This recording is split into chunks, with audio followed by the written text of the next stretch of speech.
இஷாவை தொழுதுவிட்டு நாம் தொழுத முசல்லாவிலிருந்து எழுவதற்கு முன்னால் எங்களுடைய கல்வில ஒரு சிந்தனை வர வேண்டும்.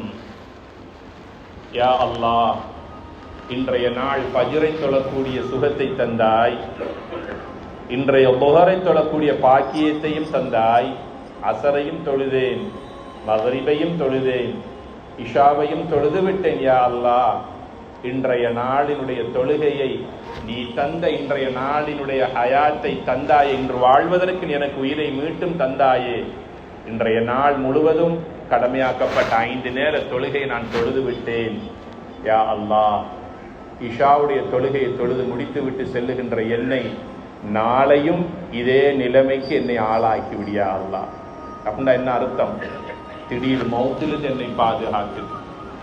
இன்றைய நாள் எப்படி நான் வாழ்ந்து 5 தொழுகையை தொழுது உனக்கு நன்றியோடு நன்றி செலுத்திய நிலையிலே செல்லுகிறேனோ, நாளைய நிலையையும் இவ்வாறு ஆக்கிவிடு.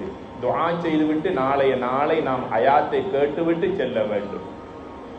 அதிகாலை வேளையிலே கண் விழிக்கின்றோம். ஃபஜ்ருடைய நேரத்தில் கண் விழித்ததற்கு பிறகு முதலாக இந்த உலகத்துக்கு நாம் சலாம் சொல்லுவதற்கு முன்னால் முதலாவது வர வேண்டிய வார்த்தை அல்ஹம்துலில்லாஹ் அல்லதி ரத்த அலைய ரூஹி.